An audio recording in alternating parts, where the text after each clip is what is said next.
هو ازاي المسيح بيتقال عليه ابن الله واحنا كمان المؤمنين بنقول اننا اولاد ربنا او ابناء الله؟ اهلا بيكم في فيديو جديد من فيديوهات احترت. طب ده ممكن يبقى معناه ان المسيح كان مجرد انسان عادي زينا؟ او يعني ممكن لما نقول اننا اولاد ربنا ده يبقى كلام غلط لاننا بنشبه نفسنا بربنا؟ طب لو احنا اولاد الله والمسيح ابن الله، ايه الفرق بيننا وبينه؟ الحقيقة الموضوع بسيط جدا. احنا اولاد الله فعلا، بس مش من نفس الطبيعة.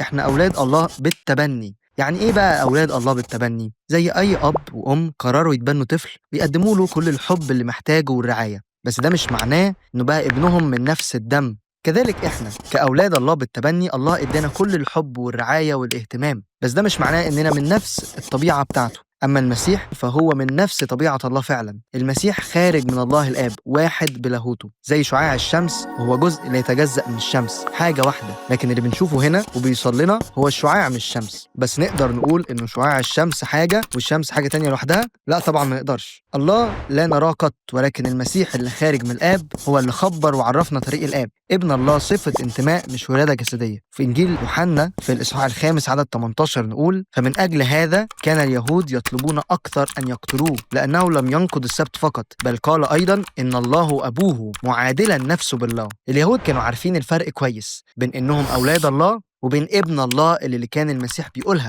عشان كده طلبوا انه يتصلب لانه كان بيعادل نفسه بالله. وبكده نكون فهمنا الفرق بين بنوتنا لله والمسيح ابن الله. استنونا في فيديو جديد من فيديوهات احترت يا اولاد الله.